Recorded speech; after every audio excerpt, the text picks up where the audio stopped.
Bonjour à tous. Dans ce tutoriel, je vais vous montrer comment on programme en Java. Juste les bases, hein.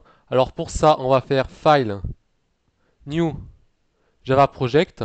On va créer un projet en Java et on va l'appeler Projet 1. Le projet va se mettre dans le dossier document Workspace par défaut. Donc, on va créer un projet. Maintenant qu'on a notre projet, on a un dossier src qui est un dossier qui a été créé par défaut dans le projet Java qu'on vient de faire. On va faire clic droit New, classe. Et on va l'appeler comme on veut. Par exemple, la classe, vous l'appelez main. Par exemple, mais vous pouvez l'appeler comme vous voulez, la classe. Ensuite, on va bien cocher la case pour dire que c'est une classe principale au programme. On va bien cocher la case public static void main pour dire au programme que c'est notre classe principale. On va faire finish. Voilà. Alors, est-ce que si on... Alors, on va regarder notre programme, qu'est-ce qu'il fait. On a un programme qui est vide, c'est normal. On a créé un programme, mais il est vide.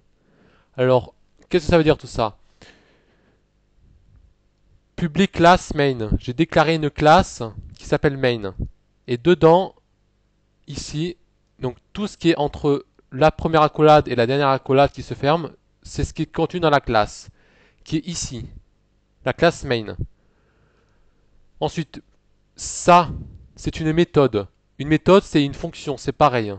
Ça veut dire que on a créé une fonction publique. Ça veut dire qu'elle est accessible hors de la classe. C'est-à-dire que si je crée une autre classe, on pourra aussi y accéder. Statique, on verra plus tard. Void, ça veut dire que c'est une fonction qui ne retourne aucun résultat. Et main, c'est le nom de la fonction. Entre parenthèses, on va mettre les arguments de la fonction.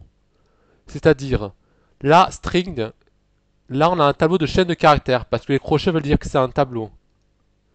Et args, c'est le nom du tableau de chaîne de caractères. Vous pouvez l'appeler comme vous voulez. Vous pouvez l'appeler Coco, vous pouvez l'appeler RGS, on l'appeler comme vous voulez. Ce sont les arguments, mais ça, le nom du tableau, vous l'appelez comme vous voulez. Ensuite, maintenant, on va écrire notre premier programme en Java. Pour ça, on va faire system.out.println. Système parce que ça fait partie du système. Out parce que ça veut dire qu'on va afficher quelque chose vers l'écran. Println va permettre d'afficher un message à l'écran sur la mode console. On va l'appeler bonjour Toto. Et comme ceci est une instruction, ça se termine toujours par un point virgule. On va regarder ce que ça donne.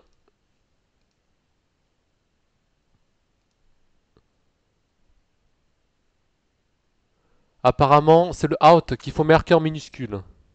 Ouais, voilà, c'est ça.